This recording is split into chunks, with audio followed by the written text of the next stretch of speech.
நமஸ்காரம். 3 பேரும் எங்கள் அக்கா பசங்க. என்னை சமைக்க சொல்லி என் சமையல் மேலே அப்படி ஒரு பிரியர்கள். அவங்களுக்காக சமைச்சேன். பஹாரா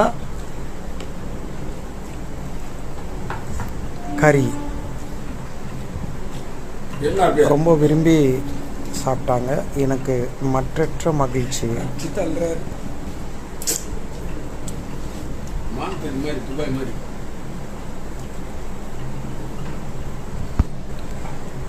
8/7/2026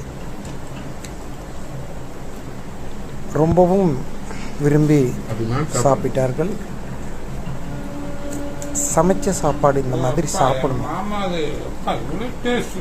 அதுதான் சமைத்தவங்களுக்கு ஒரு மகிழ்ச்சி. நண்பரோட ஒரு காப்பி அதை உங்களுடன் பகிர்ந்து கொள்கிறேன். இங்கே பாருங்கள், இது அவங்க சாப்பிட்டு மீதி வச்சது. சரியா? இது யாருக்கு கொடுக்குறதுனா இப்போ குழப்பத்தில் இருக்கேன்.